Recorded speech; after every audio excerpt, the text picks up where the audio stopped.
of Germany, was supposed to be a guarantor of Minsk II. And then she admitted in a press conference a year ago, oh, we didn't really mean it. It just gave time for Ukraine to strengthen its defenses and so forth. Well, this is very cynical and very destructive. But the reason I mention it is Russia was not calling for Ukrainian territory, except we raised the stakes in this poker game. And then Russia said, okay, we'll take Crimea. And the United States said, and we want autonomy for the Russian regions. No, we raised the stakes, no autonomy. And then Russia said at the end of 1991, look, this situation is not controlled. Minsk is not being enforced. NATO is still intending to enlarge to Ukraine. This is the last chance. We demand negotiations with the United States. And President Putin put on the table a draft agreement with the US on December 17, 2021.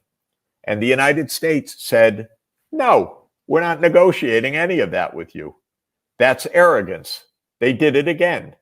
I called the White House at the end of 2021 and spoke with senior official and said, negotiate with Russia, avoid the war. Oh, don't worry, Professor Sachs. Of course, the United States rejected negotiations and the special military operation started. Now, this is also very interesting. At the time of the special military operation, the two regions, Lugansk and Donetsk, claimed independence. Russia did not annex them until September 2022. They claimed independence. Of course, the United States said no, but immediately Zelensky said, okay, we can negotiate with Russia. And in March 2022, there were negotiations, and they were actually going to reach an outcome of Ukrainian neutrality and an end to the war. And then what happened? The United States stepped in and said, no, don't do that. We don't accept that. Well, how stupid is that? You have a losing hand, but they raised the ante one more time. Now, why did they do that? Because they're basically ignorant. In this case, they didn't understand how bad their hand was. They looked at their cards and they said, we're going to impose economic sanctions, and this will bring Russia to its knees. And we will ship HIMARS missiles, and this will destroy the Russian military. This is a fantasy world of these people, these neocons in Washington. So they raised the stakes one more time. They said no to a negotiated peace. They said no to Ukrainian neutrality. And the war continued. And now where are we in this advanced stage of the war? Russia is absolutely destroying one Ukrainian army after another. This is obvious. And the much talked about Ukrainian counteroffensive that was supposed to take place in June 2023 and reach the Sea of Azov. Of course, it didn't reach anything. It didn't do anything other than kill tens of thousands of Ukrainians and cost an unbelievable amount of money in destroyed tanks, weapon systems, artillery, everything. So it's been a disaster. These are the worst poker players I've ever seen. All they do with a lousy hand is keep raising the stakes and keep losing. Maybe now they are trying to shift focus, shift attention to Gaza or maybe to some other conflicts, because actually when you are losing in one, then you can try to induce more chaos. You asked me a question which I didn't answer. I gave a long answer. If there is a way out. No, but you asked me a question, what to do. And the point I would make is the first thing we should do is stop raising the ante, Stop saying, oh, we're going to defeat them. It's easy. We're gonna beat them. No, Ukraine's not going to defeat Russia. And the more that this goes on, the more dead Ukrainians there are. That's just the most basic point. And the whole society has been so profoundly wounded because millions and millions of Ukrainians are in Europe or are in Russia, and hundreds of thousands are dead because of this. So the population has collapsed, and there aren't young people anymore. Now they want to draft kids and young women because they've run out of soldiers. It's terrible. And so we need to stop raising the ante. Now, what would that mean? We need to negotiate. We need to say first, okay, NATO is not enlarging, but Russia, you have to stop taking more and more Ukraine. And what the Russians are going to say at this point is, okay, we keep the following territories. And we're going to have to negotiate over that, because the idea that, no, we don't make any concessions, you're just going to be defeated, is going to end up destroying all of Ukraine. It's raising the stakes on a lousy hand. And we should recognize that we are going to need a political outcome right now, not the one we wanted, but we were so dumb not to take a better deal a year ago, 2 years ago, 5 years ago, 10 years ago, that now we're in a situation where we're not going to get exactly what we, quote, want. But to continue the fighting would absolutely destroy even more. What worries me most is actually that really the lives of Ukrainians are just taken as a casualty, as something not even worth speaking about. They don't even talk about it. The leadership is absolutely gross. You know, I'm sure that Zelensky is in a very hard place, but all he talks about right now is throwing more lives to the graves. Frankly, no strategy, no self-awareness, no situational awareness. Okay, it's very sad because the United States talked him out of a peace agreement in March 2022. That was Zelensky's chance, and he lost it. He was inexperienced. You know, when the United States comes and tells you, we have your back, you tend to believe it if you're inexperienced. I tried to tell him, by the way, I really tried to tell the Ukrainians, look, I'm an old guy. I've been through lots of U.S. wars, Vietnam War, Nicaragua, the Gulf Wars, Syria. They never win. Are you kidding? Do you really want to end up like Afghanistan? And they didn't believe me. They just thought, oh, you're a Putin apologist. So they didn't want to hear any of this. But I was telling them the hard facts about American wars, and they didn't want to hear it. Besides Russia, I'm not sure that Ukraine actually is such a big topic in American policy. I'm not sure about that. Yeah, it's maybe definitely diminished. You know, it's a big focus of the political class still, the military-industrial complex and the White House.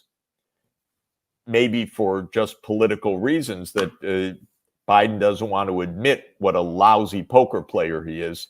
But the point is, for the American people, they've had enough. There's no groundswell of support. People don't want that. They want to stop this thing. And so in that sense, you're absolutely right. Typically, the public doesn't have much say in this. We have almost no public debate. But Biden's popularity is really collapsing. And if the unhappiness with Biden's foreign policy is very, very clear. So maybe even public opinion is going to start playing a role because we're now in an election year. I would like to ask you to clear the position on China, because when I look both at the Republicans or at the Democrats, I would say that their views on China are very similar. So they actually have very hostile views towards China. Now there was a summit APEC, where both presidents, Biden and Xi Jinping, met. Do you see any decline in tension, any hopes that actually the relations, they're probably not going to be friendly, but let's say at least stabilize and would be less threatening for the world? I'll tell you an interesting thing. When President Xi came to this APEC summit in San Francisco, he met 200 U.S. business leaders, and they gave him a standing ovation. I don't think they would give an American president a standing ovation, but they gave President Xi a standing ovation. Why? China's their biggest market. They both produce in China, they sell in China, they make a lot of money in China, and they want normal relations. What is happening is two things. One, we have a kind of security class in America who are all about American dominance, American hegemony, America being number one. It's a very strange group of people, but this is our foreign policy establishment. Then we have politicians who basically think that, and it's very particular, Trump in 2016 won the election by winning swing states in the middle of America, in the American Midwest, which is our industrial zone. And he won it by saying, China took your jobs away.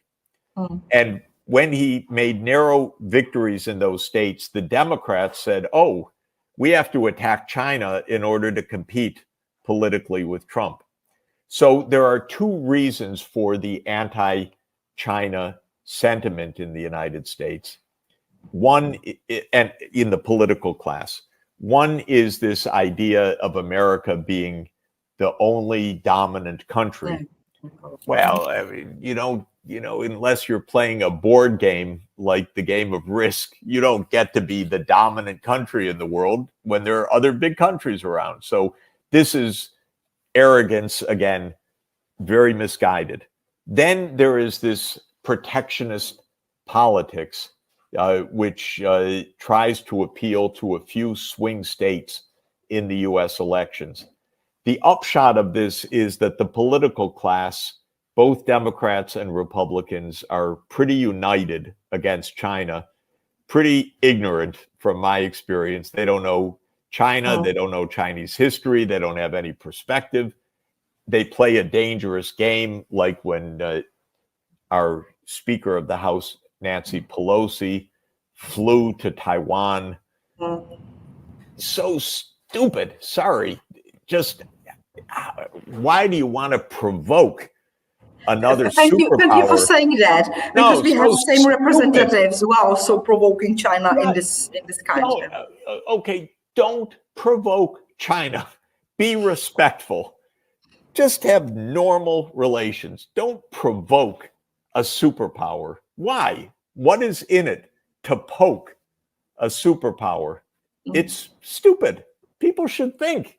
You know, if there's even if you think there's a bully, which China's not, but if you think there's a bully in the schoolyard and you're a little kid and you think they're the bully, is it really smart to go poking them and say, you're a bully, I hate you? No, you're going to get hurt in the end. So you need some common sense. And China's not even bullying. China is just big, successful, dynamic, actually a good trade partner for Europe. So we should treat it normally, respectfully. And the U.S. anxieties should not be Europe's anxieties. This is another area where European politicians are just repeating the words of American politicians. And I know behind the scenes, although it's obvious, why does van der Leyen repeat words almost like Biden? Because she feels that her job is to be with the United States. Maybe she hopes the United States appoints her as the Secretary General of NATO or something. I don't know what it is. No, but that's what she hopes maybe. So this is where Europe makes a big mistake, just like it did make a big mistake in Ukraine. it would make a big mistake of trying to make an enemy out of China. That's a completely ridiculous losing proposition. My last question, because our time is coming up, I have to reflect one very current event you already mentioned, and that's the elections in Argentina. Yes. Because let's say that the elected president is an unusual personality. How do you view this situation? Is there a danger for BRICS or maybe for other Latin American countries with his very strange suggestions as for foreign policy, as for economics? Yeah, of course, time will tell. One thing is he won the presidency, but has no control over the Congress. His small parties, and at least for the moment, doesn't have any kind of governing coalition in the Congress. So maybe his ability to do things will require a much broader coalition of forces, and that could be a constraint. But let me just say first, Argentina is a country that has been unstable for its whole history, going back to the 1820s, ever since independence. Argentina has messed up more currencies, had more inflation, and more instability than any other place on the entire planet.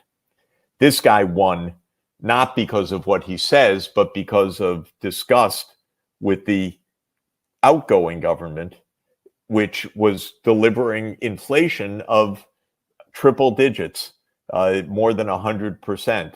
You can't really win an election when inflation is triple digit. And I know Argentina quite well, and actually worked with the finance minister just before this one. And he was doing a good job, and he ended up being not forced out. He resigned, unfortunately. But he resigned because his own, I would say, corrupt politicians in his own party were rejecting the normal policies that he was trying to promote.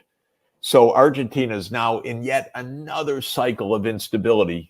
All my professional career as an economist, I've been watching Argentina in amazement, because it's not an impoverished country by any means, and it's got huge natural wealth and very smart people, well-educated class of people, but it has made such a political mess repeatedly, and this could be yet another one. I don't want to say on the first day after the election of this guy that he'll really govern the way he campaigned, because sometimes they become a lot more responsible, but it could be that he's that he is what he says he is, in which case Argentina is going to face some real troubles.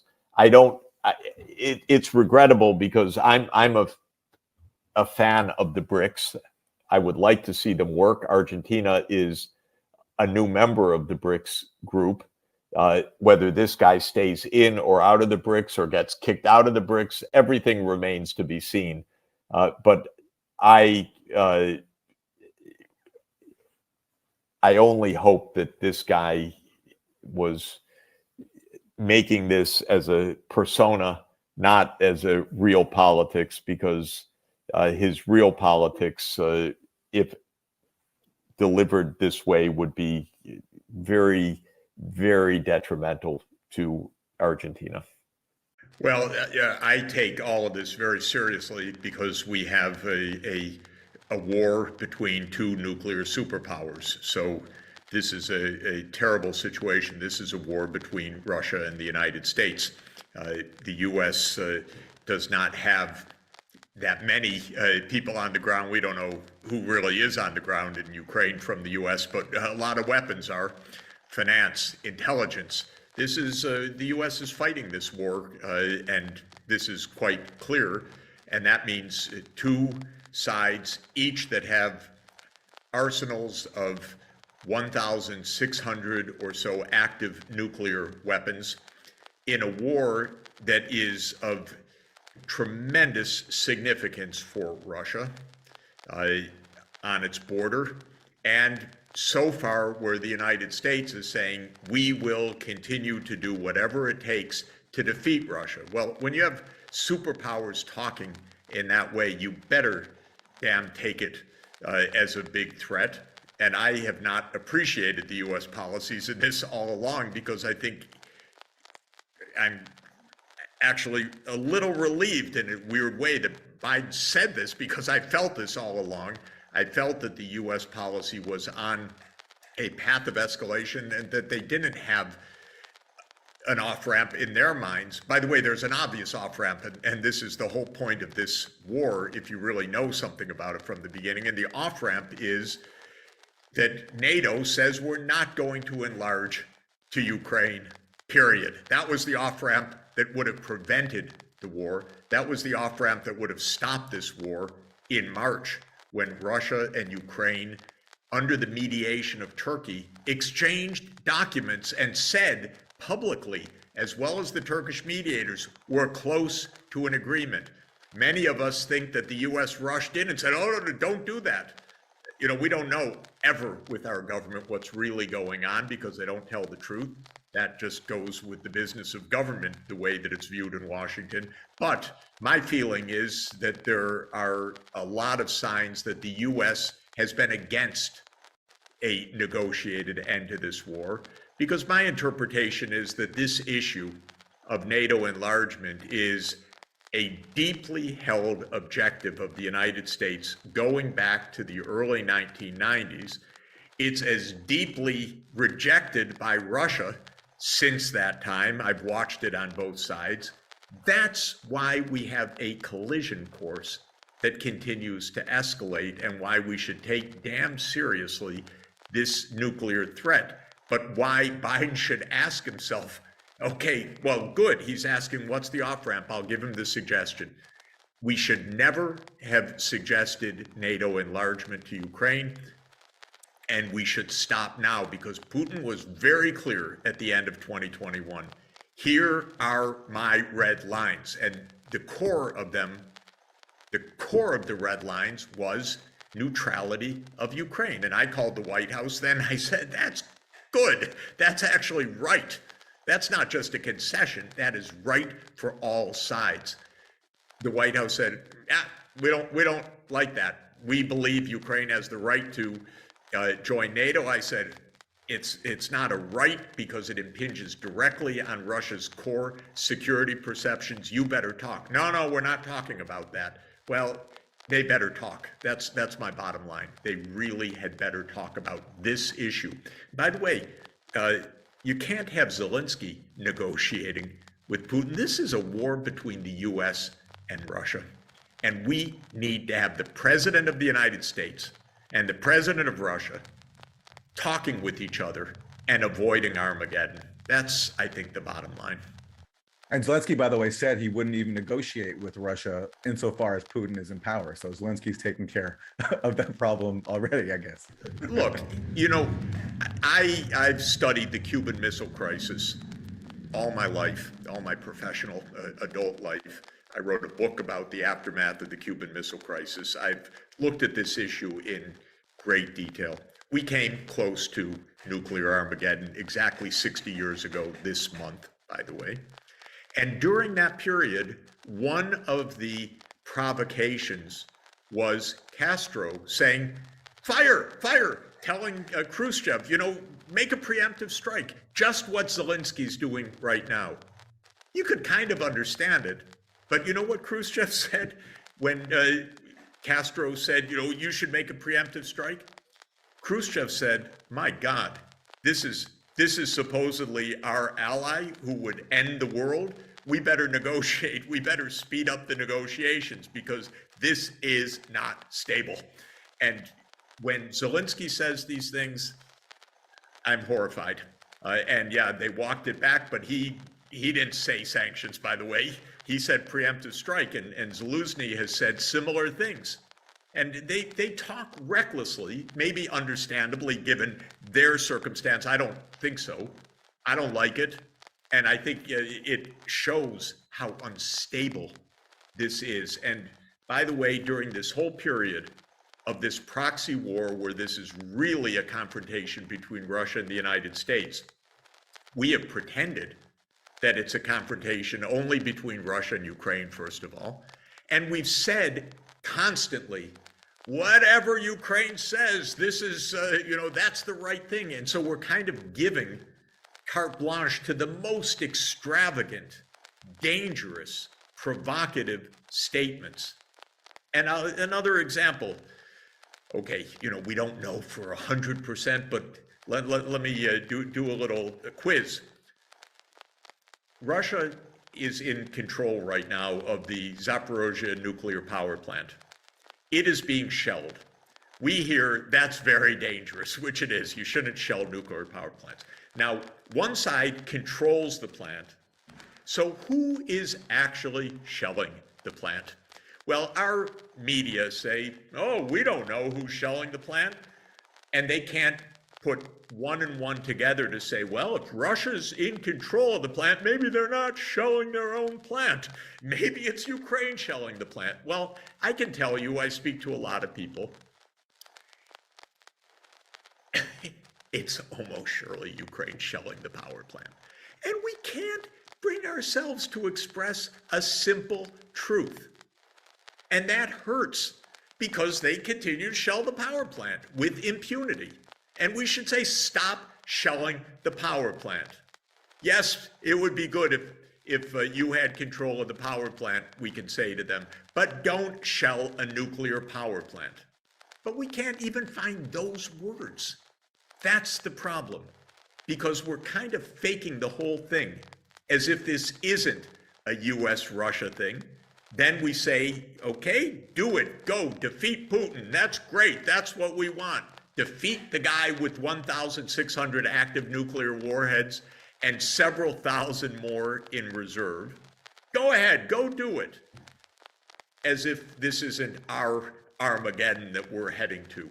And that's really been a massive failure of this administration till now. One thing I've learned I'm 67 years old. I've been through a lot of US wars, Vietnam, Laos, Cambodia, Nicaragua, Iraq, Syria, Afghanistan, Libya, Yemen, and more. It's the job of the President of the United States to put on the brakes, because this country is a war machine at the top. We don't see it. We don't know it exactly. Eisenhower told us about it with the military-industrial complex. This country is a war machine. The main job of the President of the United States is to stop the war machine from making wars. And we are now in an escalation heading towards Armageddon, according to the president. That's not a spectator sport. That's his job, to keep us away from Armageddon. And Professor Sachs, you said this is a war between the US and Russia. We've heard threat after threat or call after call for an end to the Nord Stream 2 pipeline, from Assistant Secretary of State Victoria Nuland to Joe Biden himself. Senator Ron Johnson, in questioning Nuland, appeared to actually call for the sabotage of the pipeline. But I'm literally talking about rolling back the pipeline. And loosely define that, but I mean taking action that will prevent it from ever becoming operational. So who do you think is responsible for the worst act of industrial sabotage in recent memory, and maybe in long memory? And what would their motive be, considering that the German economy was on the hook here? I've said I wasn't there, but my guess is, just like I think Ukraine is shelling the Zaporozhye nuclear power plant, I think the United States blew up Nord Stream. And they told us, Biden said it in February, said if Putin invades, Nord Stream is over.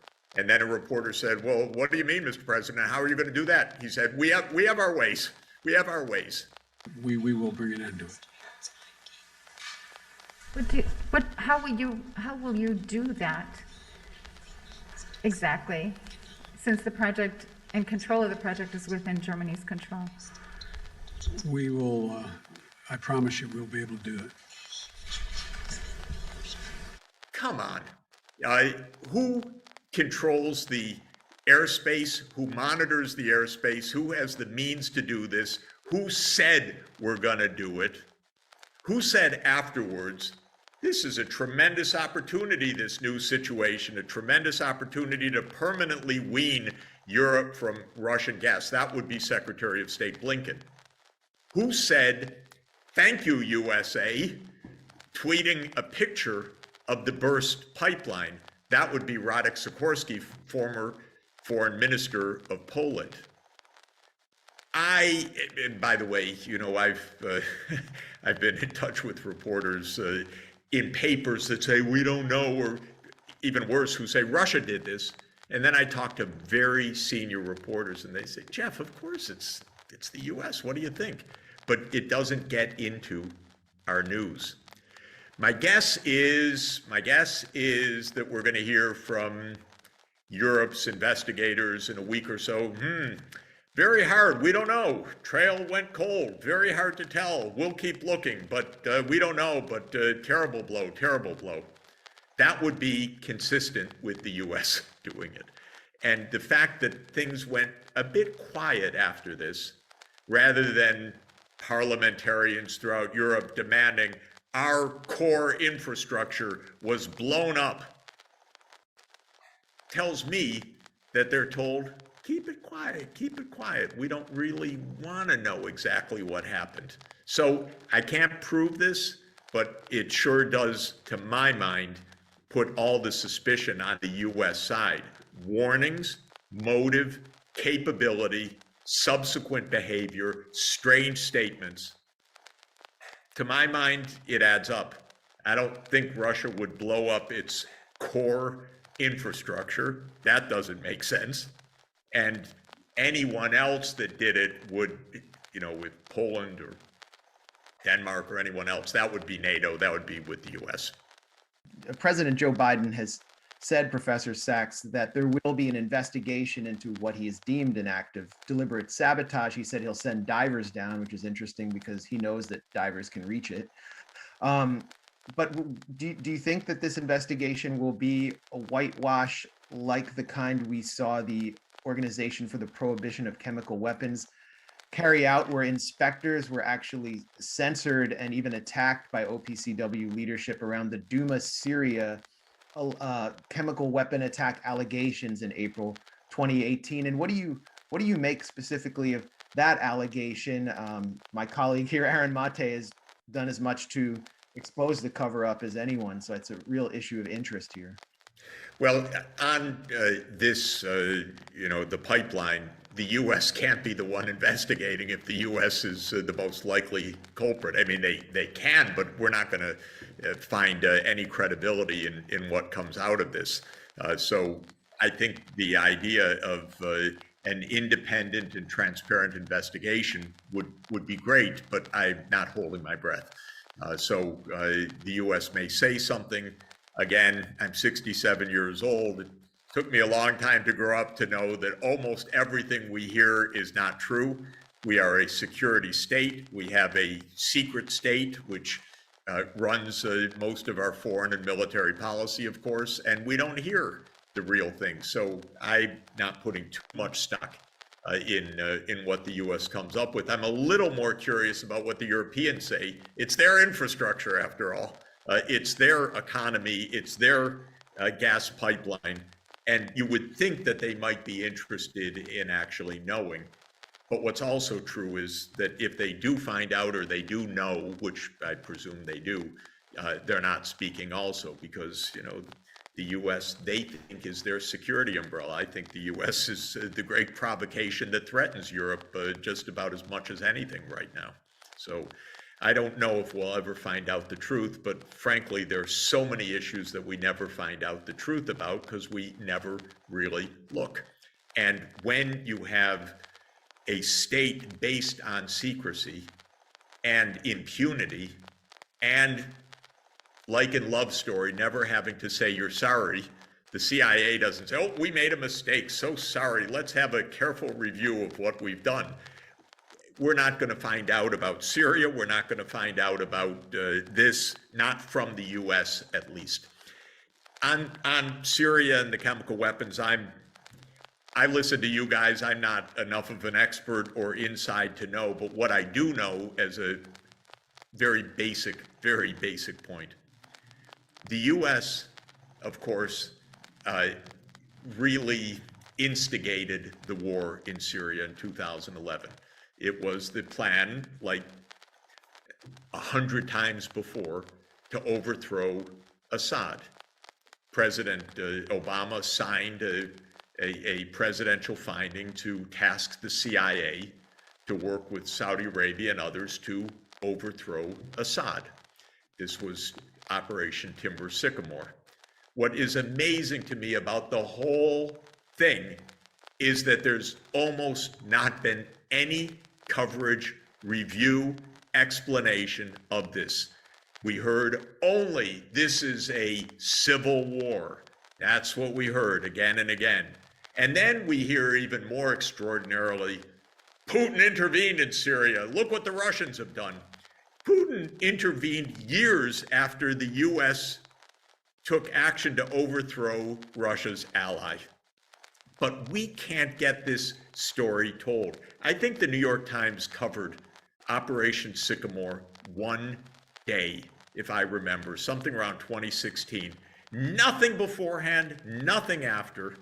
And I knew a lot about this in those years at the time because I knew what was happening through diplomatic channels and so forth.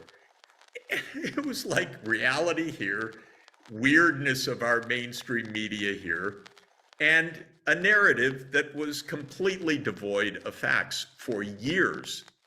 And newspapers that are, of course, absolutely counter-informative. Quick question on Ukraine before we move on to other topics. What do you think guides the U.S. officials who are overseeing the current policy? I mean, we had someone like Lindsey Graham recently say that as long as the U.S. arms Ukraine, they will fight to the last person. 4 months into this thing, I like the structural path we're on here.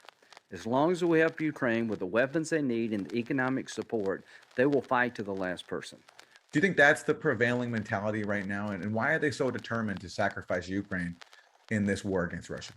And if I could piggyback on that question, Professor Sachs, since you mentioned the Cuban Missile Crisis and your understanding of it, throughout the Cuban Missile Crisis, the Kennedy brothers, John F. Kennedy, Bobby Kennedy, were pushing back against the Joint Chiefs. Then later in Vietnam, although LBJ was going along with the Joint Chiefs, he was listening to figures like George Ball, Assistant Secretary of State, who was an opponent of the war.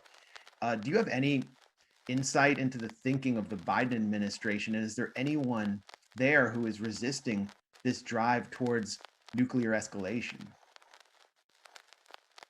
I think that the core motivation of the U.S. goes back to the Neocon approach to foreign policy, which basically has been the approach of the United States for 30 years now. At the end of the Soviet Union, the neocons took power. They're still in power. And their view is the U.S. is the unipolar power. It's the sole superpower, and we're going to keep it that way. And under U.S. strategic doctrines right now, there are two threats. Russia is one and China is the other. And it's not an accident that we're in confrontations on two fronts right now. So when it comes to Russia, Zbig Brzezinski pretty much spelled this out in his very interesting book, The Global Chessboard, Grand Chessboard, A Global Chessboard, 1997, where he said that Ukraine is the geographical pivot of Eurasia. It's the key. If the United States is basically in charge, Russia ceases to be even a regional power, basically. It's cut out from the Black Sea and the Eastern Mediterranean. Ukraine's a big prize if you're a neocon. And a neocon is someone who views the world like the game of Risk. that you want to get all your pieces on the board and you want to take all of your opponent's pieces off the board. And Ukraine is really strategic from their point of view. And this has been spelled out by Robert Kagan, for example. They've written about this quite openly. And of course, that family has been part of this for the whole time, because Victoria Nuland is the Undersecretary of State for Political Affairs in the United States right now. She's been through all these administrations. And so I think that this is the core, that we're going to expand NATO. They have the idea that the North Atlantic reaches to Georgia. Now, that's an interesting idea. That was George Bush's geographical insight in 2008. Extraordinarily cynical, but if you look at a map, what's the game plan? The game plan is control the Black Sea. It is Ukraine, Romania, Bulgaria, Turkey, and Georgia, all surrounding Russia, where their naval fleet is. So that's what Brzezinski was outlining back in 1997. Now, they thought they could kind of slip it in without, Russia being able to oppose it, because they kept expanding NATO step by step. First, the three, Hungary, Poland, Czech Republic, by the way, against the promise, the clear, unequivocal promise to Gorbachev that NATO would not expand to the east. And like so many other things, the US government said, oh, we never said that. Well, they're liars. Of course they said it. And there's a full documentary record, easily accessible on the web, to understand what was said. So, long and the short of it is, that's been the game plan for 30 years. And it's had its ups and downs, because Ukraine itself is internally divided between East and West. And so the presidents have gone back and forth, pro-Russia, anti-Russia. And when a pro-Russian president, Viktor Yanukovych, came in 2010, after Bush had invited Ukraine into NATO, over the opposition, by the way, of European leaders, but this is a US-led alliance, Yanukovych guided neutrality through the Ukrainian parliament. That stabilized things for a little while, until Yanukovych was overthrown. Overthrown by whom? Well, according to the US narrative, the masses on the streets. According to what I saw with my own eyes, we stirred a lot of the pot and paid for a lot of that overthrow. I don't know how much. Everything's a lie. Everything's hidden. But the Russians say that was a coup that the US led. I can't tell you exactly the US role, but we heard Victoria Nuland on the tape describing the formation of the new government, and other choice words for our European allies. And I know with my own eyes, by the way, about US involvement in that. Not my involvement. I saw it. I was, oh my God, that's pretty weird what's going down. And this is Russia's point, which is, okay, you broke it again. Now, because as soon as Yanukovych went down, the new government said, we want NATO. And then the US started pouring in the weapons, billions of dollars during the Trump years. Then Biden came and I thought, my God, maybe we'll get some sanity. Of course, he doubled down 3 times in 2021. At the highest levels, we said Ukraine will be a member of NATO in the NATO annual meeting, in a State Department strategic document with Ukraine, and in a Defense Department strategic document. So we doubled down. That's when I called the White House at the end of the year, please take the off-ramp. But they don't want to take the off-ramp. Now we're close to Armageddon, we're told. There is an off-ramp. We better take the off-ramp. We better start talking rather than just escalating. Well, the UN means 2 things, first of all. It means its member states. That's 193 countries. And then there is the UN system of organizations and agencies and so forth. The real political base of the UN is its members.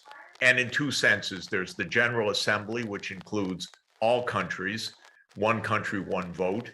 And then there's the Security Council. The Security Council is where war and peace issues are supposed to be addressed. There are 5 permanent members of the Security Council, each with a veto: the US, Russia, China, France, and the UK, and then 10 rotating countries for a total of 15. So when we say the UN should do more, the answer to my mind is yes, but that means several different things. It means the member states, it means the UN Security Council, it means the leadership of the UN, it means the UN agencies. The UN was established to end the scourge of war. Obviously, it can't do that by itself, and it doesn't do that by itself, but it is the core purpose. It was invented by our greatest president in the United States in our history, Franklin Roosevelt, for the purpose of surmounting the underlying reasons for World War II and World War I, the geopolitics, the arms races, the lack of global rule of law. And so ending wars, making peace is the core business. I'm in another part of the UN activities, which is economic development, and that's important. And also the human rights side is important, but the core of the UN is about peace. And I think the UN till today is not doing enough in all of those contexts to end this war. Now, what we hear from the rhetoric in our mainstream media in the United States is, well, Putin is a Hitler, and he has to be stopped, and we have to defeat him. And it's as simple as that. And there's no talking to him. The man is crazed, living in a dream world of Russian imperialism. There's no stopping him. Any agreement is to rip up a piece of paper. I can tell you, since I'm an old guy now, 67, I've lived through this characterization. Every decade, there's a new Hitler that we can't deal with, whether it was Ho Chi Minh or whether it was Vietnam or whether it was Cambodia or Laos or Nicaragua, for heaven's sake, or Iraq or Syria. We are real good at this game of rhetoric, but this is not real.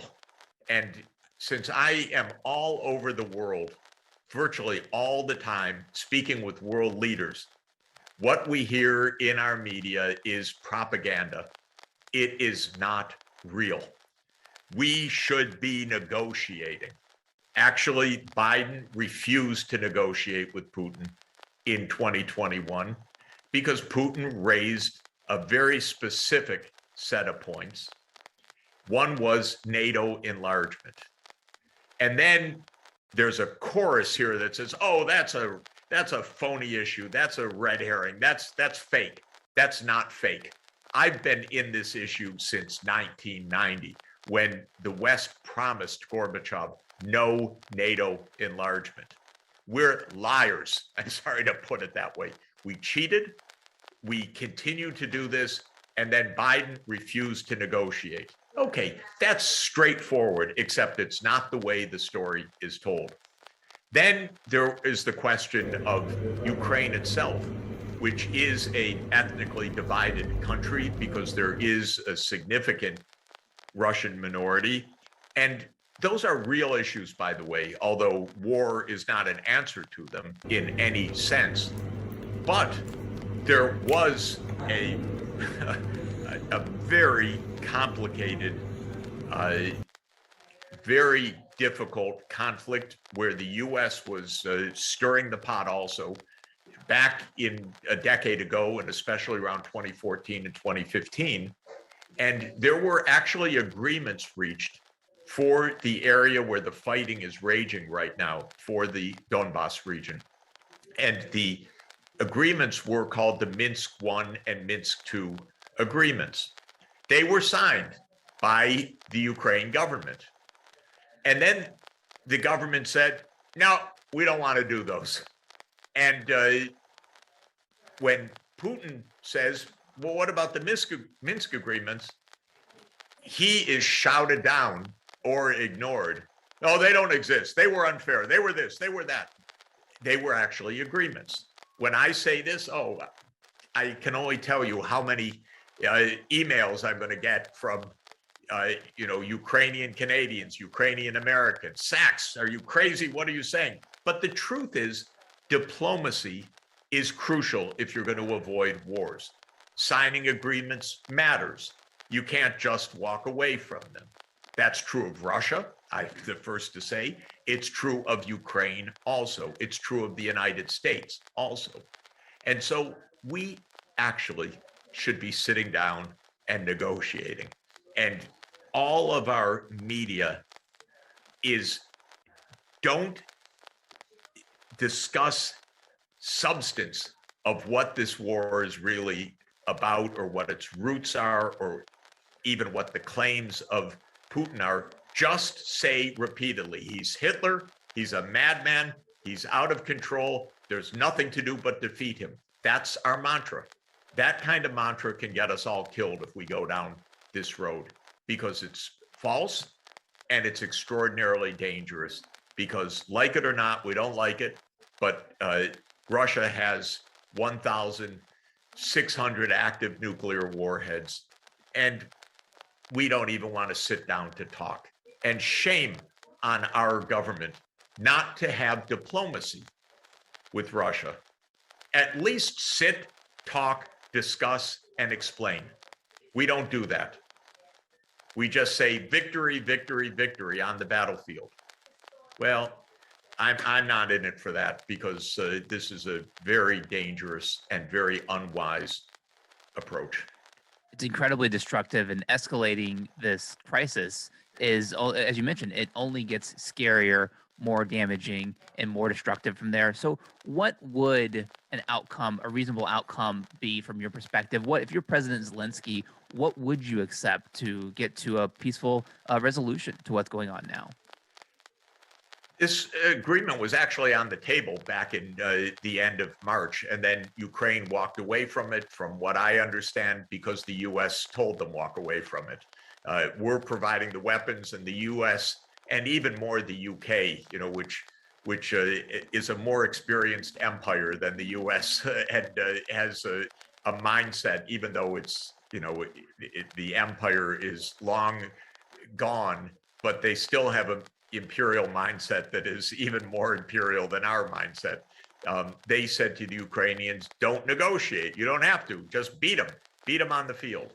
So what was on the table at the end of March was basically neutrality for Ukraine, so that NATO and Russia wouldn't be right up against the border with each other, which is incredibly dangerous. Because if you have the two forces right up against each other, you are in a tripwire of nuclear war. We should have a zone where we're apart, where there's some time to talk, some time to work out problems for deconfliction. But no, we wanted to be right up against the border. But what Zelensky said back in the end of March was neutrality. Neutrality with guarantees. Okay, that's a very valid issue. How is that neutrality going to be protected? But that was point one. Point two was something on the Donbass. Even I said, okay, Minsk 1, Minsk 2 were signed. You can't just walk away from those agreements. You have to do something about them. The third, which is everybody, by the way, on the inside acknowledges there's no answer, is Crimea. Because Crimea is a really weird story of Russia's seaport on the Black Sea, its naval base in Sverdlovsk. So fundamental for Russian security. But Khrushchev in 1954, of course, in what was then a completely symbolic gesture, when the Soviet Union had administrative lines that were within an overall state. He said, okay, we gift Crimea from Russia to Ukraine. It didn't mean anything when there was a Soviet army and Soviet naval base and all the rest. But after 1991, it certainly meant something. And what happened in 2014 was the pro-Russian president was overthrown. Russia views that as a U.S. instigated coup. There is something to that, I know, actually. But again, this is one of those things that the Western media simply will not discuss. And it's so deeply hidden in classified documents that maybe in 50 years, someone will write a good book about Ukraine 2014 if we get to 50 years from now. But in 2014, the Russian President Yanukovych was overthrown. And at that moment, Putin seized Crimea. And there was a referendum, hard to know much about it, but Crimea became part of Russia. Okay, just to say 3 issues on the table, neutrality, the Donbass, and Crimea. And Crimea, the basic answer was, oh my God, okay, we continue to negotiate, it's a frozen conflict. The Donbass, something like the Minsk agreements, and neutrality. And then the government of Ukraine walked away from this, even after reports that there was close to an agreement. Then we have our defense secretary and our State Department, which used to be diplomats, but now it's warriors, saying we're going to defeat Russia. And so everything went away about the negotiations. So that's the long-winded answer to your question, that we weren't so far from actually having a negotiated outcome. And then Ukraine walked away, I think, under the instigation of the United States. To talk about the debt just a little bit more, with us owing something like over $800 billion in interest to China, how is it that we have all these lawmakers who are saying that we need to prepare for war with China? I was listening to a hearing in the House the other day, and I couldn't believe I couldn't believe what they were saying about sending more and more troops over to the Pacific to surround China. I think we already have about 250 bases. We're opening a new base in Guam, sending 5,000 Marines from Okinawa to Guam, fully militarizing Guam. And yet we owe China money. How do they square this in their mind? Well, I can tell you I've been engaged in international economics at the professional level for 43 years, and you add some student years in that. I've never seen a worse public discussion and debate than we have right now. It's almost mindless. It's also filled with lies and many other things, but this warmongering against China it's so wrong, by the way. Aside from the question of debt, do we really want to end the world? Do we really want to have World War III with China right now? These congressmen need to get a life, get out of their handouts and hands out to the military industrial funders and the other lobbyists, and go learn something.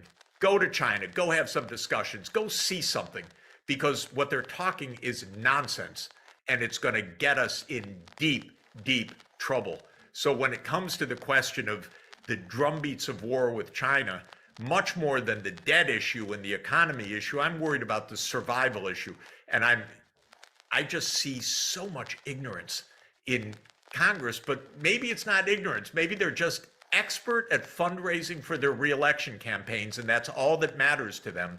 But I don't think they know what they're talking about at all right now.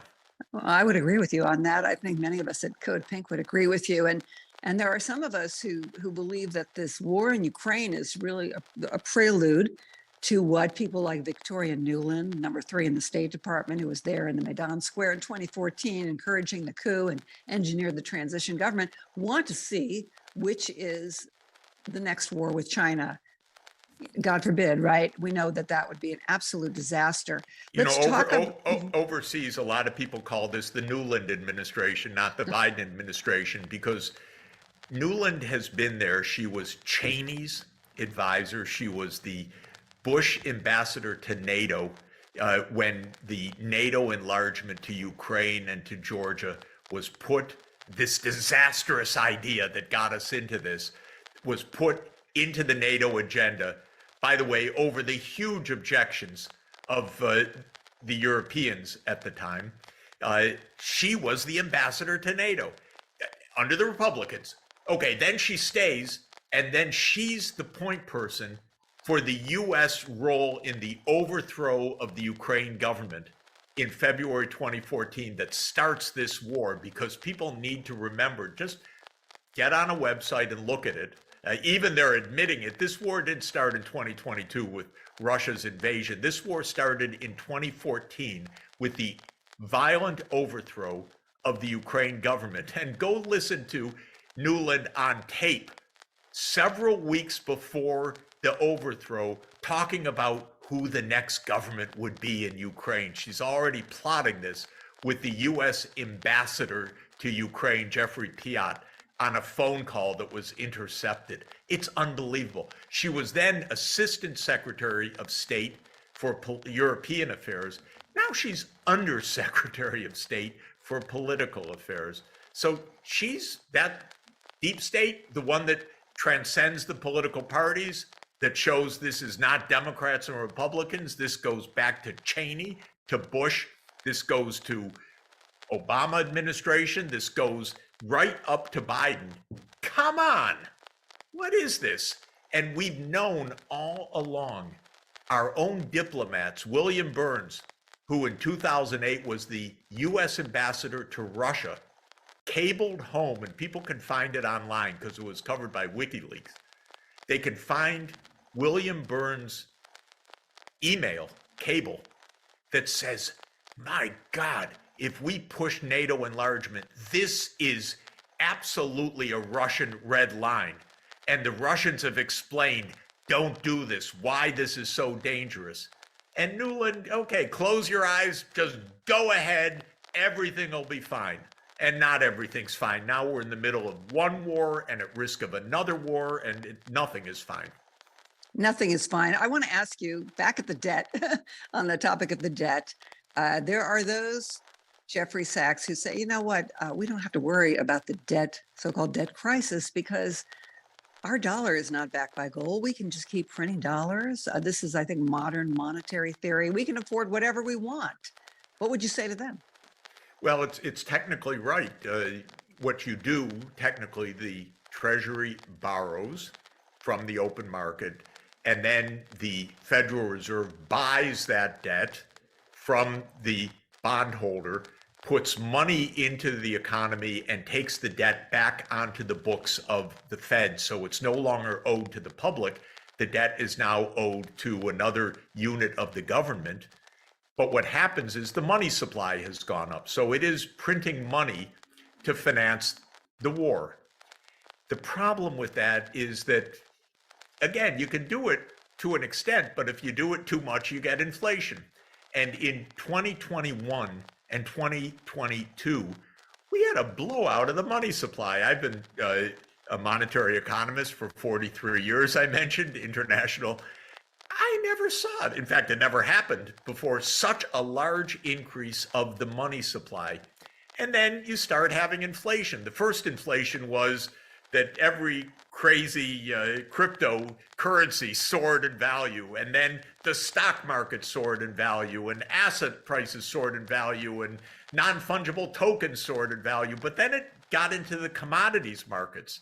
Now it's getting into the real, you go to the grocery store, it's into the real economy. And so that's what happens when you print trillions of dollars, which is what we did in 2021, 2022. So you can do it. It's just that you have consequences when you do it. Don't do it and think you're going to get away with it just completely printing money. Lots of governments have tried that for actually a couple millennia. It's called debasing the currency. And you can do it for a little while, but after a while, you better pay your bills. That's the basic point. Thank you. For those of you who just tuned in, I'm Marcy Winograd for Code Pink Radio. I am with the distinguished Jeffrey Sachs, economist, public policy analyst who's been doing this for decades, talking about this debt crisis of anywhere from $24 trillion to $31 trillion and the betrayal of House Speaker Kevin McCarthy, who promised that he would not deliver a blank check for military spending. And yet, all talk of cutting the military budget has suddenly evaporated during this period in which he is negotiating with President Biden and demanding cuts in Social Security and Medicare, food stamps, and so forth. Jeffrey Sachs. I wish we heard Biden saying, well, at least we'll cut the military budget. I'm not hearing that either. Neither of them. No. Now, Jeffrey Sachs, let's say you're in the White House. You're in the Oval Office. You have Hard the to pen. believe. I'm going to put you there right now. And you're meeting maybe with House Speaker Kevin McCarthy and the Minority Leader Hakeem Jeffries, and you say, look, this is out of control. This debt we have. We need to cut the military budget, slash it. What are you going to cut in that budget? First thing I'm going to say, God, we thought we were going to bluff Putin and so forth, and just NATO enlargement was going to go on, and he called the bluff, and now we're in this ridiculous, horrible, tragic, destructive, expensive war. We're going to tell him, okay, no NATO enlargement, you go home. In other words, we're going to negotiate the end of this, which started with these provocations of overthrowing a neutral government and overthrowing the sanity of not moving NATO right up to a nearly 2,000-kilometer border with Russia and all that. So I would stop the war through negotiation. That would be the first thing. We'd save a lot of money. Second, I would say, look, we just had the accounting by SIPRI, which is the Stockholm Institute that keeps track of who spends what on the military. The United States is spending more than the next 10 countries combined. And I'm talking about China among those countries. We're spending 3 times China's military spending. We're spending more than the next 10 countries combined. Let's get this under control. Then I would point out that we have 800. Because I think we've covered a lot of ground for ASEAN, and we've heard a lot of things that are very promising. And that's good, because we need some optimism and some direction for how to overcome some of the big challenges right now. If we were to step back from our crises and look at some of the very fundamental trends in the world, we'd have a great deal of reason for optimism, in fact. The world economy and world society as a whole has become much better off than it was 100 years ago, without question. Life expectancy has risen remarkably. Income in the world, on average, is now $20,000 per person if measured at international prices, and about $12,000 per person if measured at market prices. And this is a huge rise of incomes and well-being and quality of diets, protection of healthcare coverage, and many, many other really fundamental parts of our material life. And what Dr. Zhao described for China, which is absolutely incredible, for 1.4 billion people over a period of 40 years, has been achieved not quite at that pace, but very broadly in many parts of the world. And the underlying reason for those improvements is that science, technology, know-how has advanced and continues to advance even at an accelerating rate. So our ability to address practical challenges is really unprecedented right now. Our wealth is unprecedented, and our know-how is unprecedented. This is really the fundamental reason for being very optimistic about what we can do and what we should do in the coming years. What we've learned, though, is that there are at least three fundamental problems with the way the world functions. And that's what brings us to this workshop and what brings us to the Sustainable Development Goals. The first is that with all that progress, there are billions of people that have been effectively left behind this progress that are really struggling for a variety of reasons. People live in more remote areas or in very unfavorable geographies, or are part of minority groups that have been maltreated within societies, or half the population, women and girls, that traditionally were not part of the market economy, were part of the household economy, and have definitely seen progress, but facing a lot of social obstacles still today, which is why one of the Sustainable Development Goals is directed specifically at the issues of gender, SDG 5.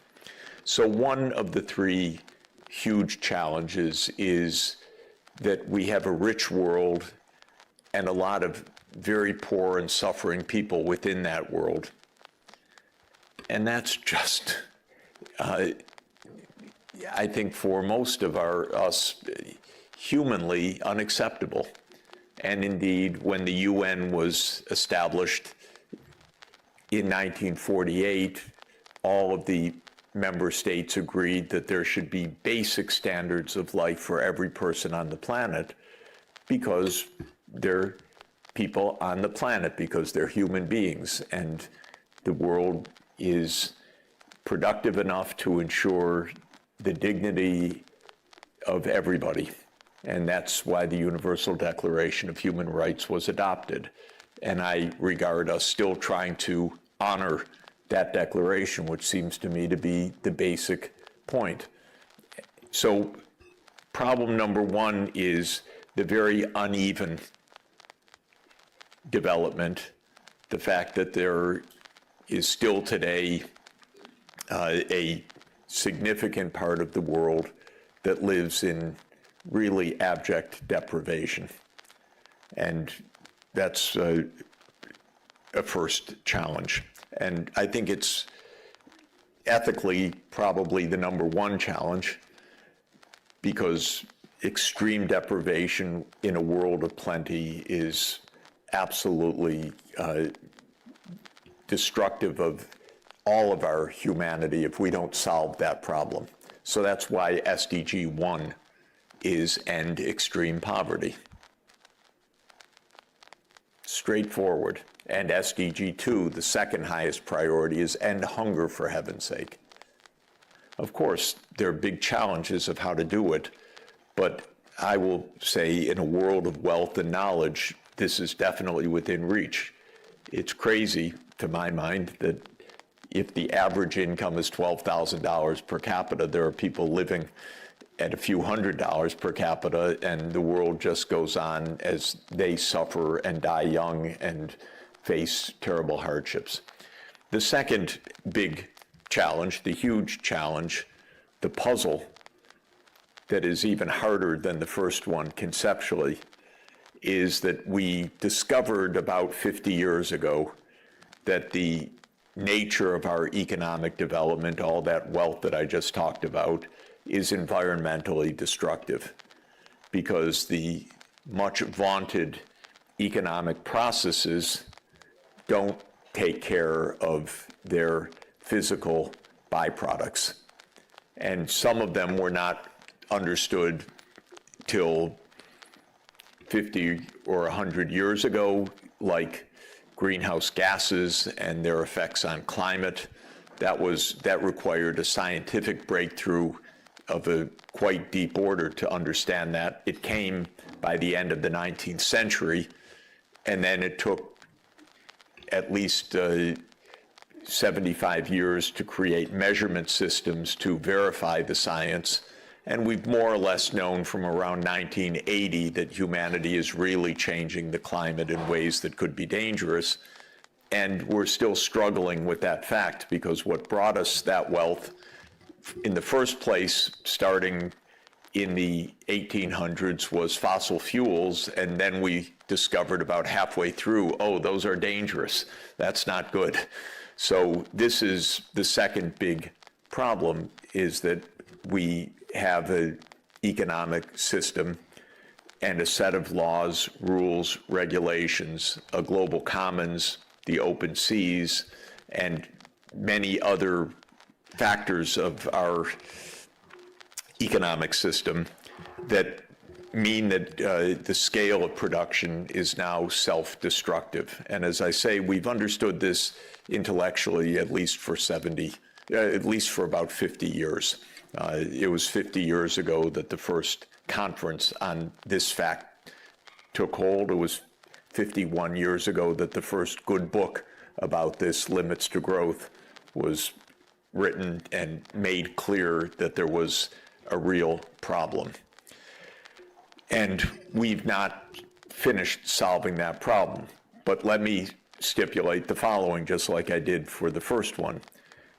There's nothing fundamental about these environmental challenges that is beyond our solution, even with our current knowledge base. In other words, we already in 2023 have the range of technical solutions to 90% of the greenhouse gases, not 100%. We definitely don't face a choice between food and nature. We face a choice between destructive and non-destructive forms of food production. That's a very different choice. I haven't found in 40 years of my work on this a fundamental barrier to economic well-being and environmental sustainability. So I'm not in the degrowth school of thought, which says that what we really need is to reverse economic development. Not all economic development is good for human well-being. That's a different matter. But I'm not of the school of thought that says we've created a kind of society that is completely inconsistent with our environmental necessities or our environmental well-being or health. What we have is a very flawed economic system, legal system, regulatory system, incentive structure, so that we adopt or continue with technologies that are very ill-advised and do lots of stupid things because it's possible to make money off of those stupid things, rather than do the things that we should be doing. And I've not seen in all of my experience any calculations that show me that doing the right things is beyond our reach, beyond our budget, beyond our economic means. For example, all of the estimates about the energy transformation to a zero carbon energy system suggest that it's 1 or 2% of world output that is needed to make that change. That's really strange. It's not that it's 50% of world output that's needed. It's not that this is cataclysmically expensive and we're just doomed as if an asteroid were coming to hit the planet and we have nothing to do. No, we have clear, very, very clear things to do. sometimes we have too many possible things to do, so we don't know which one to take, so we're paralyzed. Should we do wind or solar or nuclear or this? I don't know. We won't do anything right now. We're making money with what we're doing. So we're paralyzed. Or we know what to do, but there are strong vested interests saying don't do it because I'm making too much money in the short term doing the destructive things. Or it just is complicated and hasn't been thought out properly because this is something absolutely new. It was rather straightforward to build a coal plant, but it's not so straightforward perhaps to build offshore wind or solar fields or something else because of storage or other issues. So there are just complexities. But that's the second big category of challenge that we face, which is this economic environmental collision course, which again needs analysis and then needs to ask, how deep is the problem? And for me, and how solvable is the problem? So the climate crisis is very deep, but it's also rather solvable. And there are some puzzles, definitely. What should big ocean tankers run on? Should it be hydrogen fuel cells? Should it be ammonia? Should it be hydrogen combustion? I'm not an engineer. I've heard the arguments from the engineers. I want them to fight it out. I want them to try different approaches, but clearly we should be trying these technology lines. The third big challenge, which is a challenge of time immemorial, is that we seem to have a very hard time to stop killing each other. So war becomes ever more dangerous because the weapons become ever more destructive. And now we're technologically so smart that we figured out how to destroy the whole humanity. Damn it. If we weren't so smart, we wouldn't have this trouble. But a few geniuses figured out you could make nuclear fission work to make a bomb. By the way, there were probably 50 people in the world that understood that. And they figured it out, and then they gave it to a world of idiots. So we have a lot of dumb people who are in charge of nuclear weapons, and they were made by a few geniuses. That's our problem. So this is our third issue, which is how to stay peaceful and cooperative. To my mind, these are the three big issues that we face, which is how to be fair and decent to people who are suffering, how to make sure that we're not self-destructive because our economic system is actually a complicated set of incentives that doesn't get things right, and there's no magic in how we have organized our economic life to handle issues like greenhouse gases, which weren't in Adam Smith's Wealth of Nations and are not part of the things that a free market can solve, and so forth.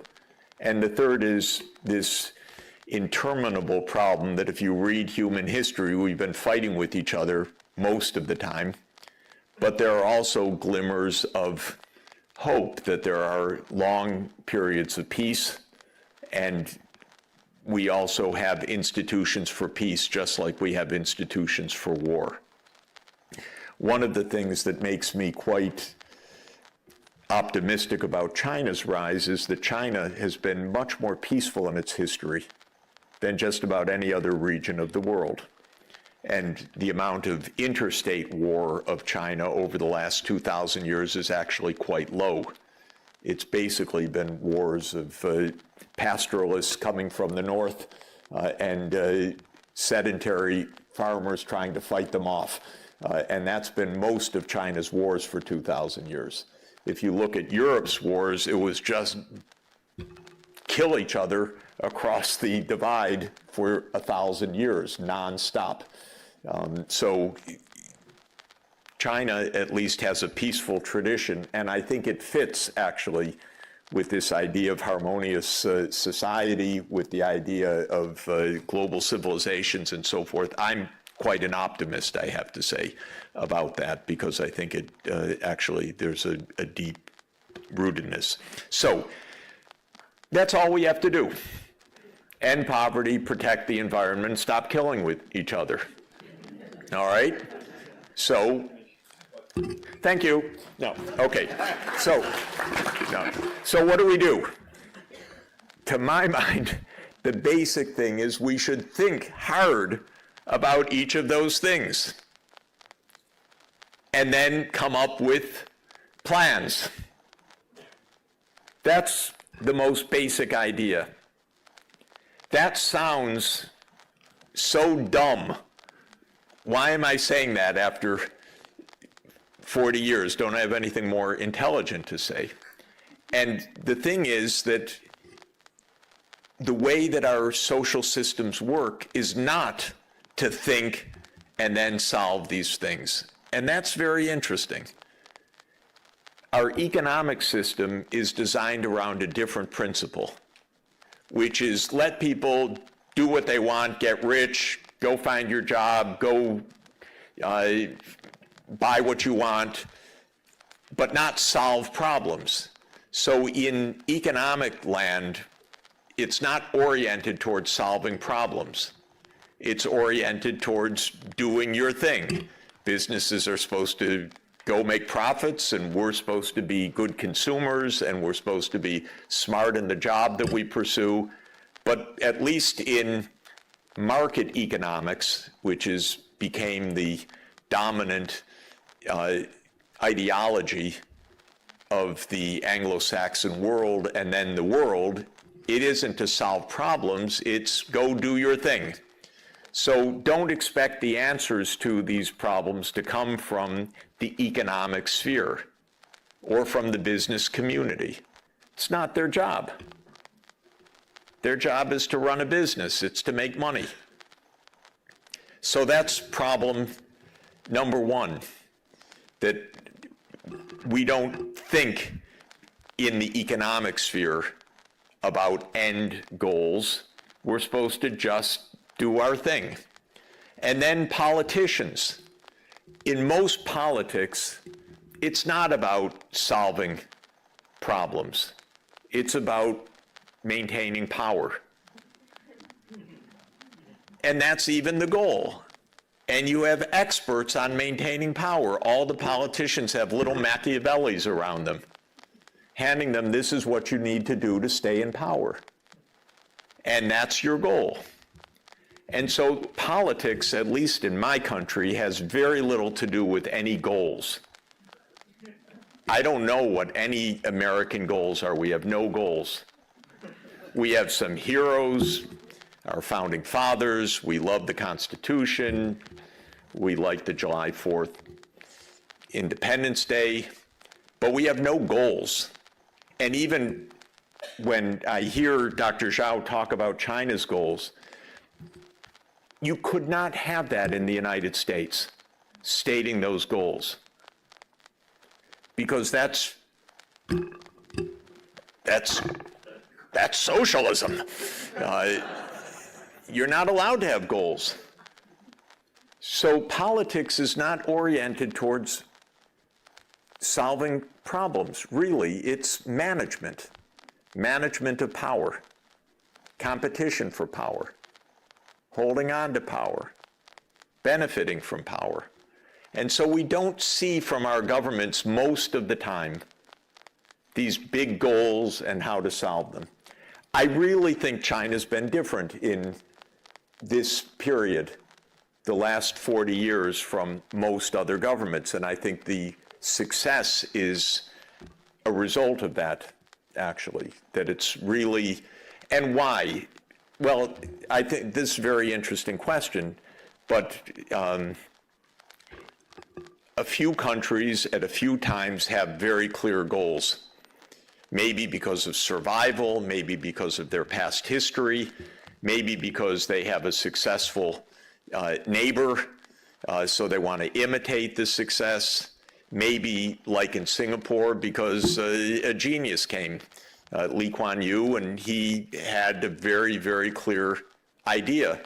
And really, Singapore, it is a case of a very clear, brilliant thinker who just guided things for quite a while, like Plato's philosopher king. But most of the time, this is not how politics is. So we don't see a lot of this problem solving coming from governments. And the third thing is, in my country, which became the most powerful country in the world for the last 75 years militarily, they really think that fighting wars is a big part of what governance is about. They're crazy and dangerous and could get us all killed. So that third category of just peaceful cooperation does not come easily. Every day we read something hateful about China in the American newspapers now. Every single day. I just read today, China has the Global Civilizations Initiative. Wonderful. You talked about it. Today I just read, this is terrible. This is, China's out to take over the world through this. Now, honestly, this is a mindset that is very, very deep, probably ingrained evolutionarily in us also, because there probably was a time when whoever could control the next water hole survived, and whoever didn't survive, and it was us or them. And that's not how the world is right now. It's not us or them. We don't need to take over any other place to have well-being, period. There's no crisis of living room. There is only the crisis of understanding, don't kill the other side. Okay, so what do we do? Again, just to conclude, we need to think clearly. Excuse me. That's a technical term about American politics. So we need really to put serious ideas forward in detail. And that's the purpose of what we're after. And two specific pathways that we're really focusing on right now is, one is the energy transition, because there's only a quarter century and an energy system's really complicated. You have to have a power grid. We have to convert all the vehicles to electric or to hydrogen or to some other non-emitting source. The building sector has to be far more efficient. Industry emits a lot of greenhouse gases. Deforestation. In other words, all of the getting to net zero is quite a complicated challenge with lots of moving parts, and it's a lot of money. Not more than an energy system costs, but an energy system is trillions of dollars a year, and so it's worth getting right. So that's the first of the pathways. And the second is the land use and ocean use, because we're really so close to destroying everything irreversibly. When the species is lost, it's never coming back. And when the ecosystems are degraded, many of them never return.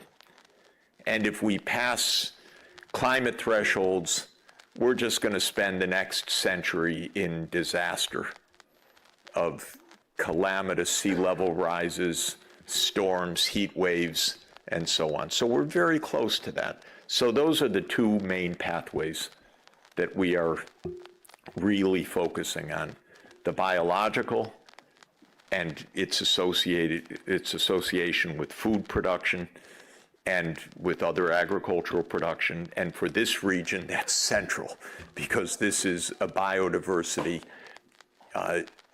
Garden of Eden, and also a biodiversity threatened region intensively. All this beauty, and it's being torn down. And it can happen so fast because economies are very, very large right now, and demands. China could deforest this country just by its demands for tropical hardwoods without a problem, unless you take care. So those are the two areas that we really want to focus on. And the final point that I want to say is, again, about this third category of cooperation. It happens that when you look technically at an energy program or at a ecosystem program, no country can do this by itself. Nothing can be done other than at the local level, but plans need to be transnational without question. So there's a lot of local action, but they have to be part of a broader framework. And that's why this is an ASEAN workshop, because ASEAN countries are not only together on the map and not only physical neighbors, but have work to do together, because ASEAN countries cannot achieve their goals without working together. And so we need to do this at a transnational planning level. That's hard, because there are no elected transnational officials anywhere. All transnational organizations are weak, because none of them has an army. None of them has political leaders. We're organized at the national level in the world. That's where the physical force lies. And that's where the politics generally lies. And yet we have global and regional problems that need addressing urgently. The Mekong is not going to be saved one country at a time. It's going to be saved by China, Laos, PDR, Cambodia, Vietnam working together. Without question, there's no way to do that one country at a time. It's got to be done in the watershed. The energy system for Malaysia absolutely needs to be integrated with the rest of the region. And those regional institutions are weak politically and organizationally, and they need to be strengthened considerably. And then the question of what region is the right region for this. We're dealing with ASEAN because it's a crucial, established regional entity. But I said yesterday, and I'll say it again, I think for the energy sector, RCEP is even more appropriate. That's adding in ASEAN plus China, Japan, Korea, Australia, and New Zealand. The United States would have a fit, by the way. I'll be done in 1 minute. The US would have a fit. You're cooperating with China? Well, my strong advice to you is cooperate with China closely. And my strong advice to Australia is don't build a submarine base, cooperate with China. And let's not waste money on nuclear submarines right now and raise the tension more. So my own advice is that broader group, and I hope India joins that group, and then we've got a lot of the world together in a way that could actually solve the problems. So sorry for the long rambling, except I believe that all of these problems are solvable. I believe that universities have a unique and extremely important role to play in this. because this is what we should be doing: training, teaching, educating, researching, policy analysis, and really trying to make politics work the way that it should, which is for the common good. Thank you. Is there any hope that the U.S. and Ukraine are going to be trying to negotiate for some sort of peace agreement with Russia? This is, Kim, not unlike the virus story in that the government lies relentlessly about why we are in this war, what's happening in the war, and therefore what is going to happen. The biggest lie is where this war came from. And I have a view that is deeply founded, I'm going to say, because I know a lot about this over the past 30 years. This is a war, in my view, that arose because the U.S. rather pig-headedly, in other words, relentlessly, stubbornly insisted on pushing NATO farther to the east every step of the way. And the Russians kept saying, don't expand NATO towards us. Don't do that. Don't do that. Don't do that. Don't do that to Ukraine. We don't want your military on our border. Do you get it? And the United States said, what? We don't hear you. No, don't worry. We're peace-loving. We love you. We want to destroy you. We want to decolonize you. We want to break you up. We want to do all sorts. But we love you. And we never go to war except in bombing Belgrade for 7 straight weeks. And oh, yeah, and Afghanistan we occupied for 15 years as NATO. And the Iraq war was unprovoked. And yeah, we tried to overthrow your ally Assad with the CIA regime change operation. And oh yeah, NATO took out Gaddafi. And yeah, we are placing missiles nearby you in Poland and Romania because we unilaterally abandoned the anti-ballistic missile treaty. But we're peace-loving, and of course we're going to move NATO right up to your 2,300-kilometer border, and not just in Ukraine, but we're going to do it in Georgia. Fascinating, by the way. People, please take out a map and look up Georgia, not the one next to Florida, but Georgia in the Black Sea, on the eastern boundary of the Black Sea, because that country is not a North Atlantic country. So why would it ever be in NATO? And yet the United States wants to push NATO to Georgia. And if you look at a map, I can explain in 30 seconds why that is, because the intention of the United States is to surround Russia in the Black Sea. Ukraine, Romania, Bulgaria, Turkey, and Georgia creates an encirclement. And Russia's naval fleet, the Black Sea Warm Water Naval Fleet, is in Sevastopol, Crimea. And it's been there, by the way, since 1783. And there was already one major war in the 19th century between 1853 and 1856, where the British had the idea, get rid of that naval fleet. And in the late 20th century, Zbigniew Brzezinski had the same idea, surround Russia by getting Ukraine into the Western camp and actually into NATO. And then Russia ceases to be a major power, is their theory. Well, to make a long story short, this is the major reason for this war, and we've never been told the truth about it. And that is really devastating. Second, closely related issue is that in February 2014, the US conspired to overthrow the government of Ukraine. And it did so. That's not a good move. If you're trying to push NATO and there's a president named Viktor Yanukovych who wanted neutrality, and you get together with forces inside the country and you support the overthrow of Yanukovych, the violent overthrow, not a good look. That's when this war started in February 2014. And then if you look at the real sequence of events, not the mind-deadening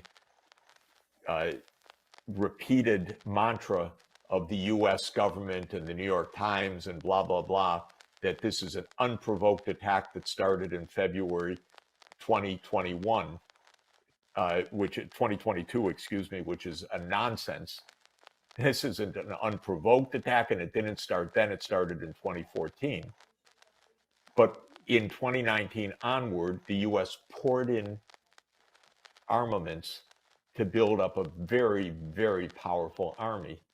And when Biden came in, he doubled down on this whole thing because Biden and his team, Sullivan, Blinken, Newland, have been part of this story since 2014 and really before, because Biden's always been an advocate of NATO enlargement. Biden's got some dark side still to be explained about Ukraine as well because of Hunter's involvement. We don't know what that is yet, but there's something not good at all about that.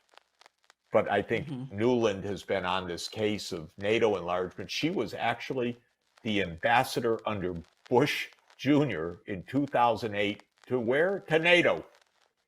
In the 2008 meeting when the US pushed the proposition and forced everyone to agree that Ukraine would become a member of NATO. So Newland's been part of this story from way back when, from the Cheney Bush days, and she continued through the Obama administration days as the point person for the overthrow of Yanukovych in the US government and for the NATO enlargement issues.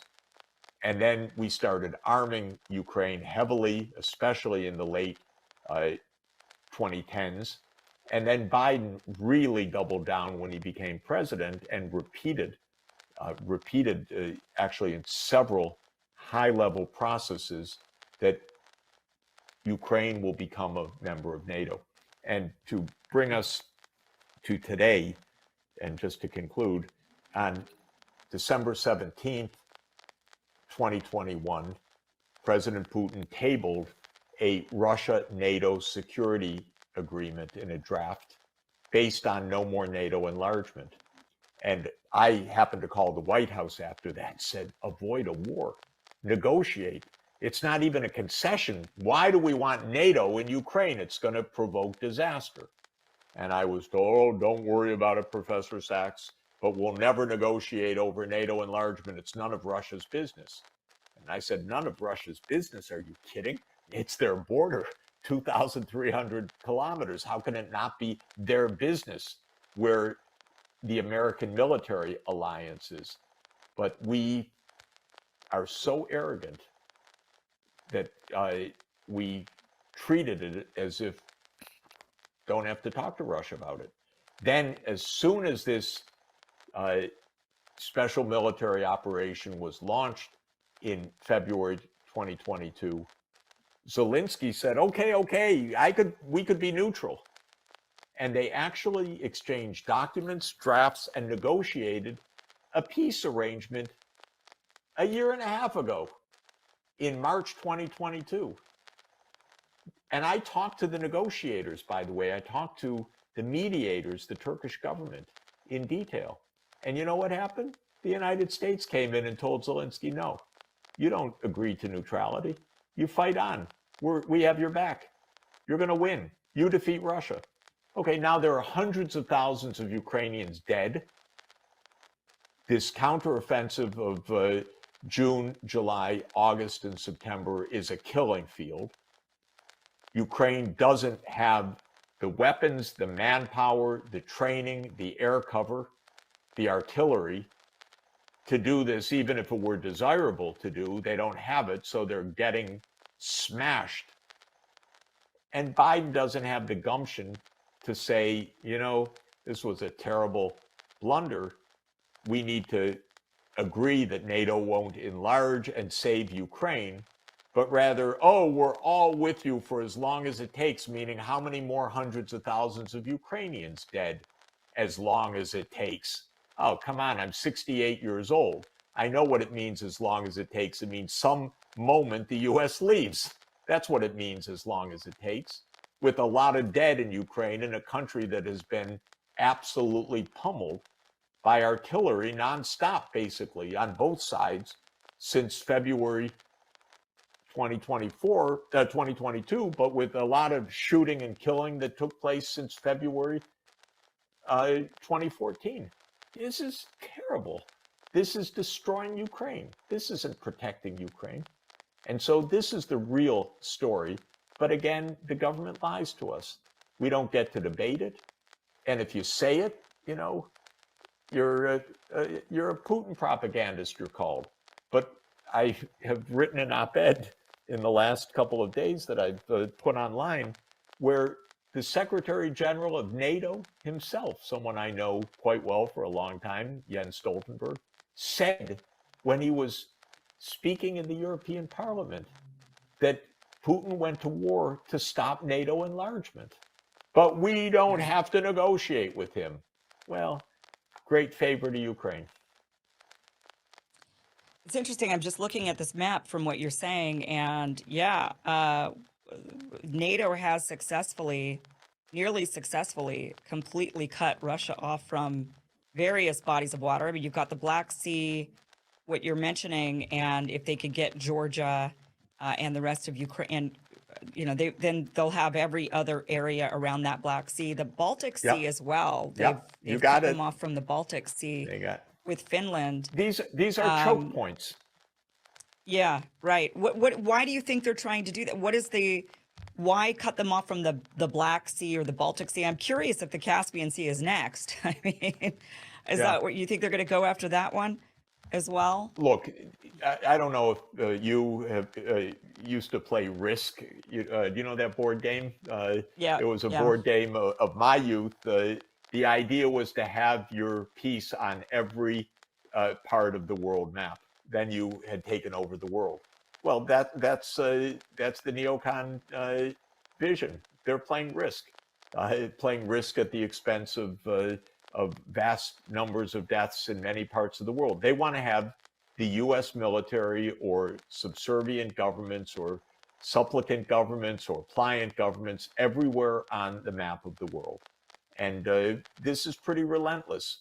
And it's kind of manifest destiny writ at the global scale. It used to be at the continental scale. Nothing could stop us. We take over all of North America.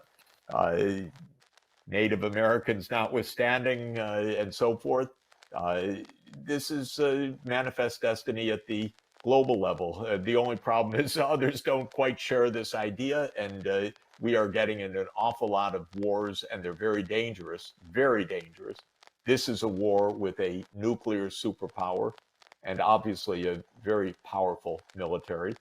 And Russia has 6,000 nuclear warheads. And they're gunning after China, at least a lot of politicians in Washington.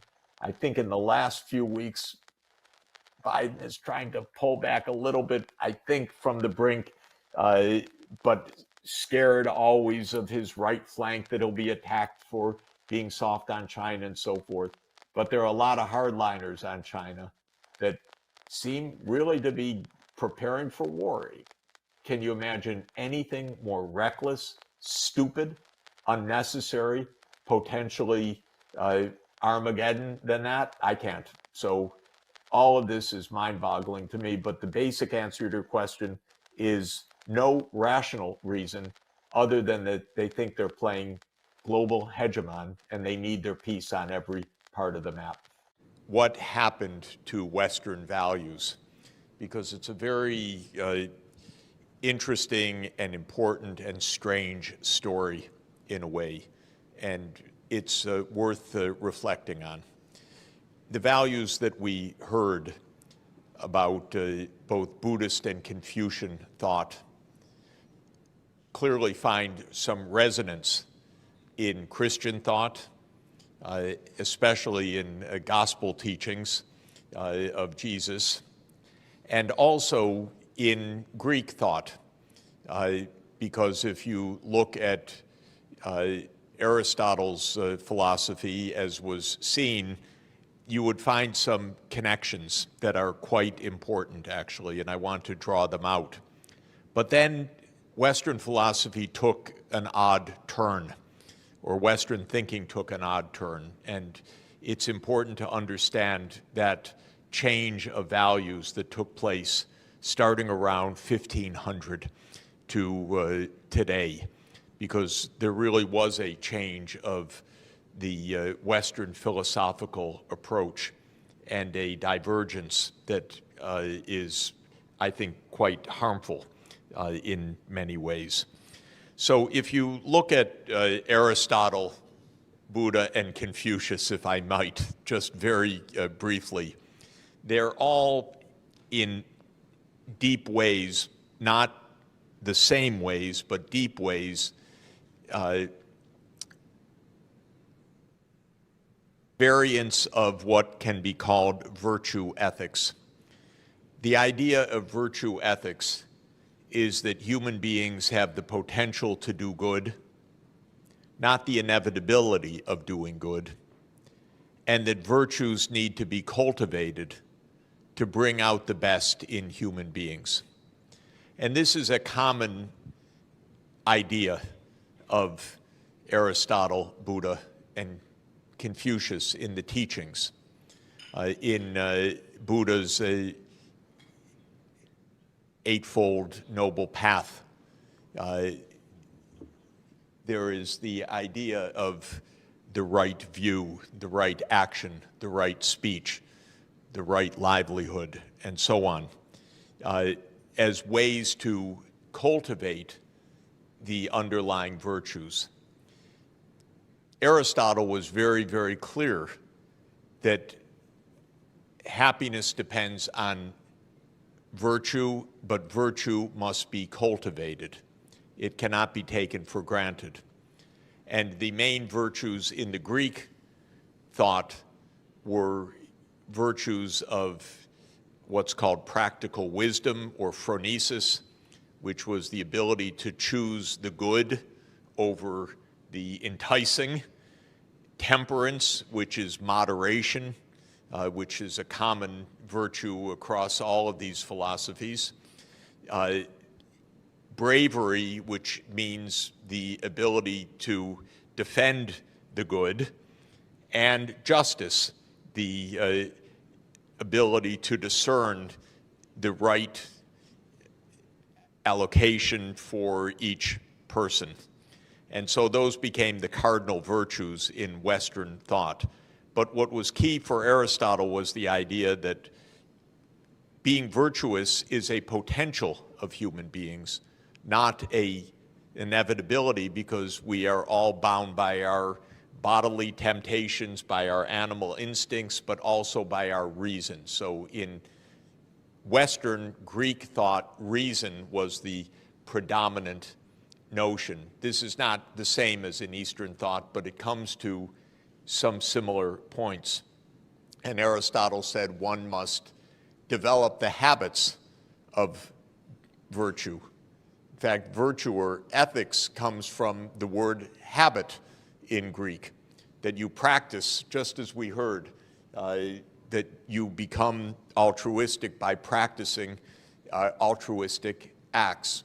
And Aristotle believed in mentorship, in education, in practice, in life experience as being vital. So here is a common basis that merges East and West virtue traditions at a quite deep level. And Christian thought, especially the teachings of Jesus himself as in the Gospels, are not the same basis. It's not exactly virtue ethics, but it is, of course, the virtues that are proposed, and especially also the Confucian golden rule is also Jesus's golden rule, although Jesus states it positively: do to others what you would have them do to you, and love thy neighbor as you love yourself. And that led in the early centuries of Christianity to a tremendous institutional focus of the bishops and the monasteries to care for the poor.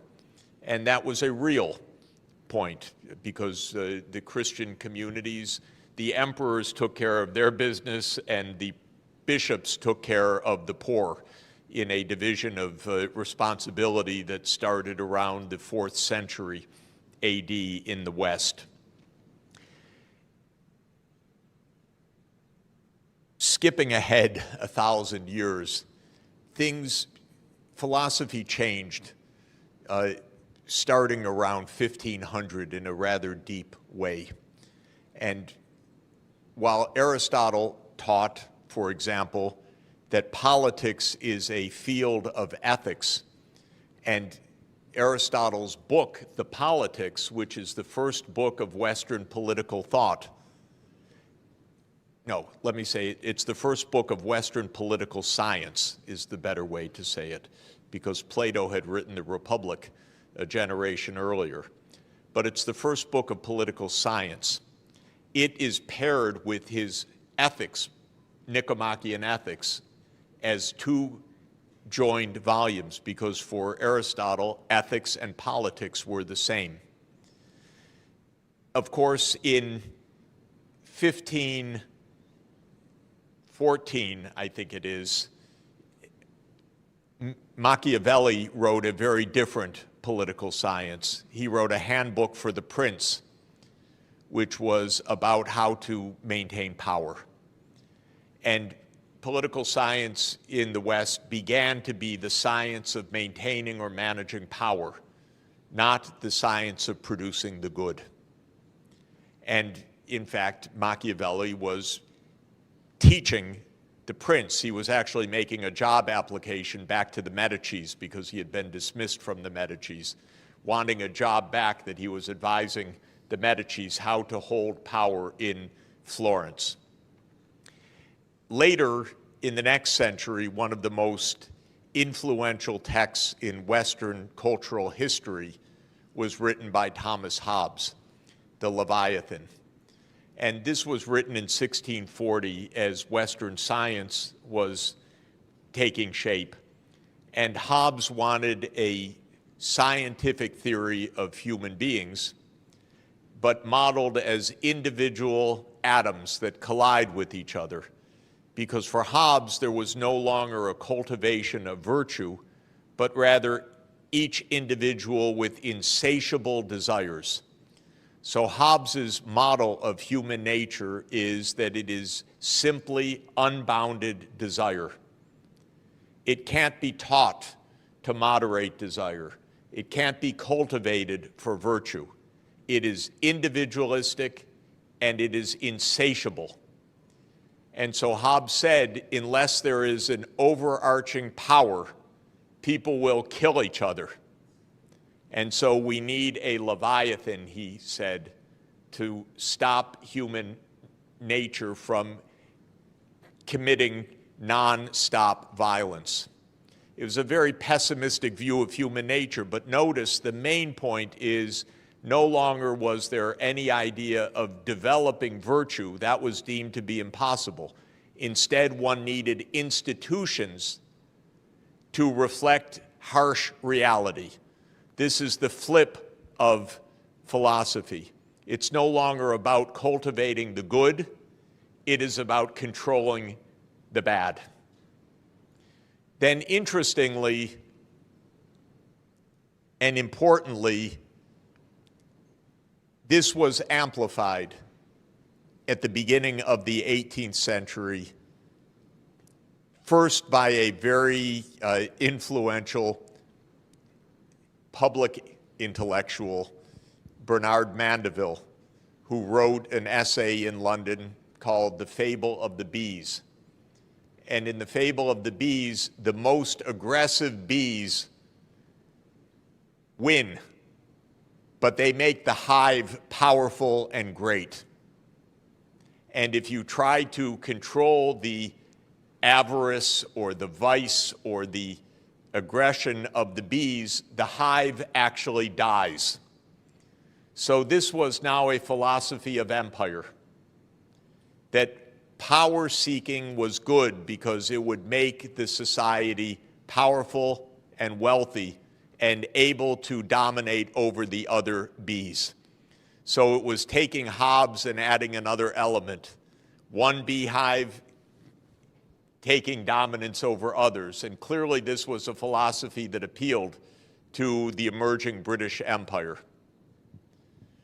Then came Adam Smith 6 decades later in 1776, and he said, in agreement with Hobbes and in agreement with Mandeville, that human nature is individualistic, tastes are unbounded, desire is a great motivator, but market forces will tame all of that, because market forces will force a kind of competition that will lead to a socially beneficent outcome. The point is, the Anglo-Saxon philosophy broke free of more than 1,800 years of Western tradition. The Western tradition from Aristotle and Christianity was a tradition of the common good, virtue, and care for the poor. With the rise of the British Empire, the philosophy became the benefits of power as a philosophy. And then even the idea that this would lead to, quote, the common good. But there are two more steps that are important to state. The poor became an enemy because now they were a drag on society.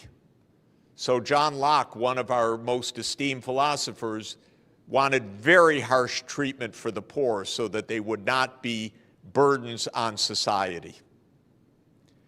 And then came Malthus. Thomas Malthus wrote after Adam Smith, one generation later in 1798. And he proposed something even darker, which is that those hives, those different societies, are actually in competition for survival with each other, because there are more people produced than can be supported. And so life is a battle for survival, and trying to help the poor is inevitably to fail, because there will just be more poor people. That was his iron law of population. And that led in the next step. Darwin took that idea brilliantly from a scientific point of view to understand natural selection. But the later 19th century philosophers took that idea as a struggle across nations, and that now nations or peoples or races were in the struggle for survival. And this became known as social Darwinism. And the idea was, not only should there be no beneficence, if you help your own poor, you will weaken your society compared to others, and indeed you're in a struggle for survival. And this gave rise to the worst crimes of history, because Nazism actually, as a philosophy, which it was based on social Darwinist pseudoscience. And this idea, the German people will survive or the Slavic people will survive. And so this is a war even to extermination. Now, this kind of idea led to the worst cruelties, but we are still in a mindset in the Western world where it is competition and struggle that is the absolute underpinning of society. When I studied economics, I was taught about perfect competition. I was never taught even 1 minute about perfect cooperation. The idea doesn't even exist in economics. It's not even developed in one paper that I know of, because the idea of cooperation as a norm doesn't exist.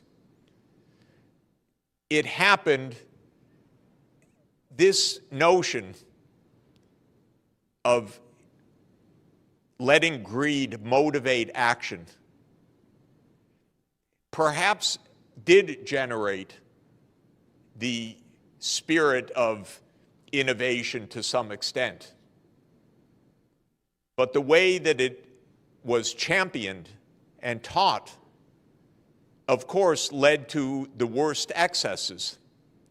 So the world became rich, and those who were rich became devoid of benevolence and compassion. And a terrible writer in the United States who became quite popular, Ayn Rand, a kind of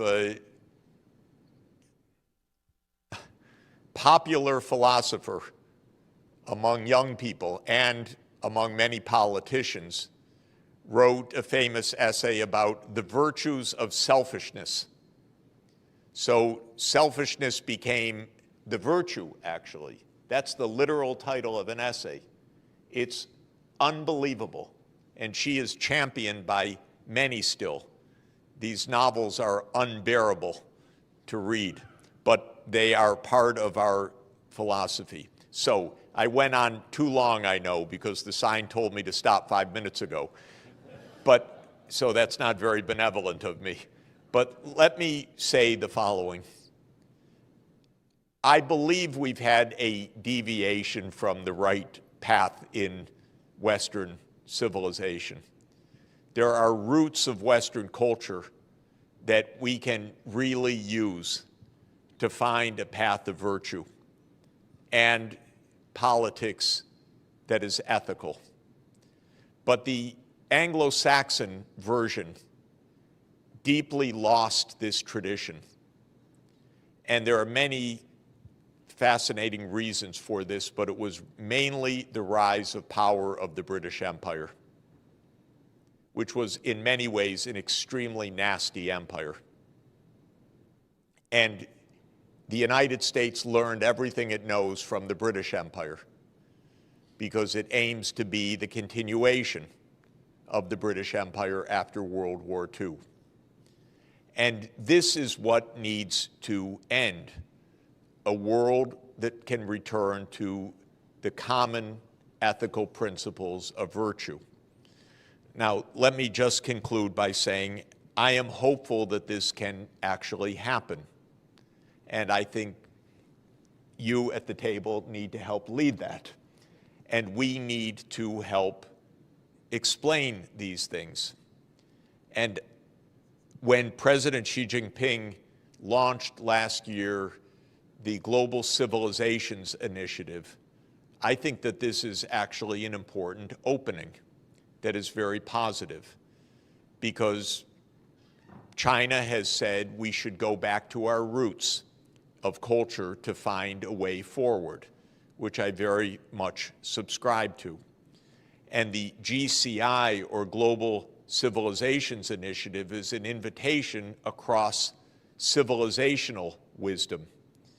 And I hosted a meeting in Athens last month, co-hosted with the Academy of Athens, a Aristotle-Confucius symposium on ancient wisdom for modern challenges that brought together Chinese and Western philosophers. We didn't have Buddha properly at the table except one very distinguished Buddhist thinker from Cambodia, but we need more of that. At the end of this meeting, we agreed that we would have a second symposium. This time, I hope it is the Aristotle-Buddha-Confucius Symposium in Shufu, in Shandong province in July. I hope we could participate together in that. We will be back for that. Many philosophers are interested in that. I will be in Shufu in next month for the Nishan Forum, which is also a philosophical forum, but the Shandong government has asked to host the follow-up meeting of the Aristotle, Buddha, Confucius symposium. And I believe that this idea of East and West deep philosophical traditions, finding the deep humanity that is common across them, is extremely important and powerful and can really contribute to an understanding which right now doesn't exist. And I think the failings of this understanding are overwhelmingly on the Western side, if I may say so, because we are steeped in a philosophy of competition and even war. And this mindset is taken as given, but it is actually a recent phenomenon. It is an imperial phenomenon, and it needs to be put aside. So I believe that this actually can be done. Can I have 2 more minutes?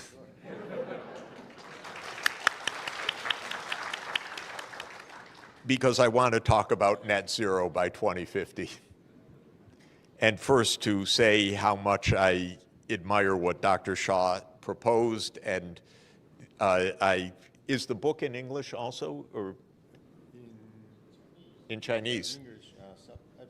Okay, we're going to have to get me an English translation somehow, if we can, but I'm very eager also to read your forthcoming paper.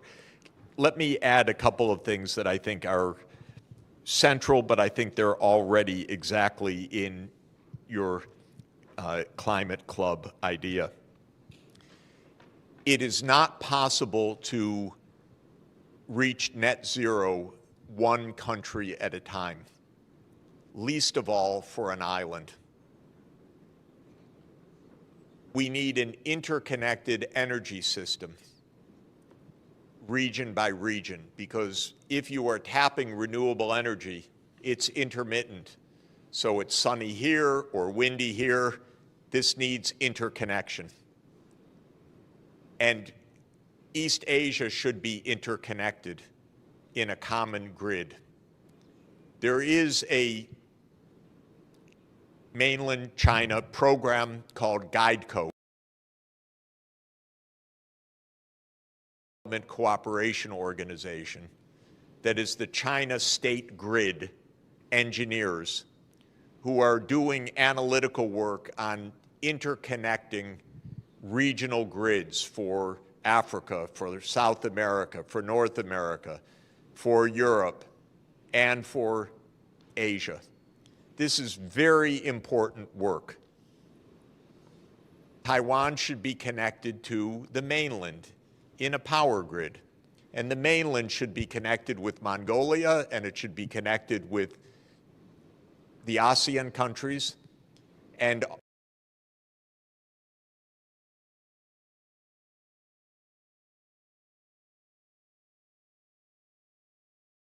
with submarine system. It would be region, the economic powerhouse of the world, rather than a battleground, because this region has everything if it works together. And it could lose everything if it views the region as a battleground. I think everyone in this region can understand this. The only one that does not is my country, actually. But the U.S. needs to be told, let us solve our problems. We know how to discuss. Don't meddle, because you will make a mess. This is actually the truth. This is true about Japan.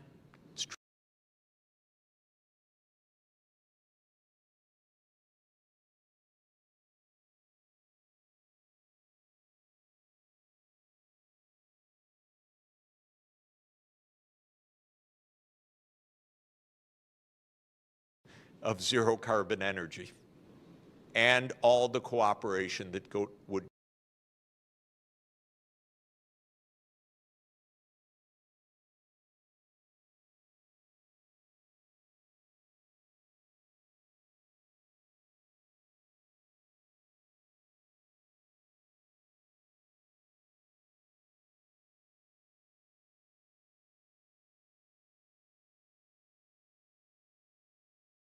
the regional cooperation, the regional structure, and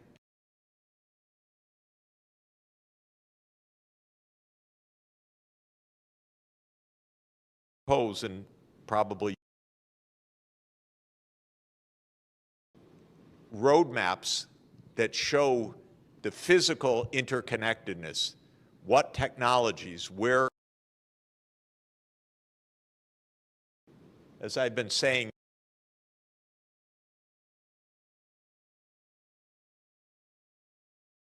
opposite of a plan. It's 80% fossil fuel. What plan is that? Nothing.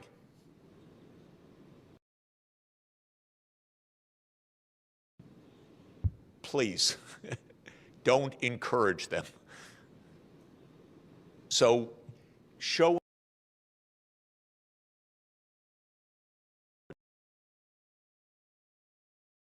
fantastic work.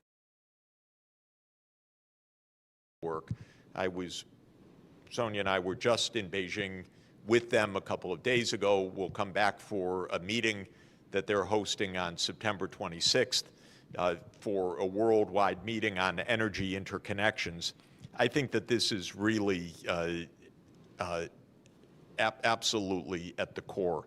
So I agree with everything that you said, and I think that it's absolutely the way forward. And in that polycentric world, there's a concept which I find very useful. It's a concept adopted by the European Union, but a concept that actually started with the Roman Catholic Church, and that is the concept of subsidiarity, which is that we need governance at all levels. So we need global governance, regional governance, national governance, local governance. You put each problem at the lowest level possible, closest to the people, where it can be solved, but not below the level at which it can be solved. So the power grid cannot be solved at the national level. It must be solved at the regional level. The targets for decarbonization must be solved at the global level, and so forth. And the idea of subsidiarity is that we have this multiple levels. We have global governance. We have a global government that can do certain things and not other things. We have regional government. We have national government. We have local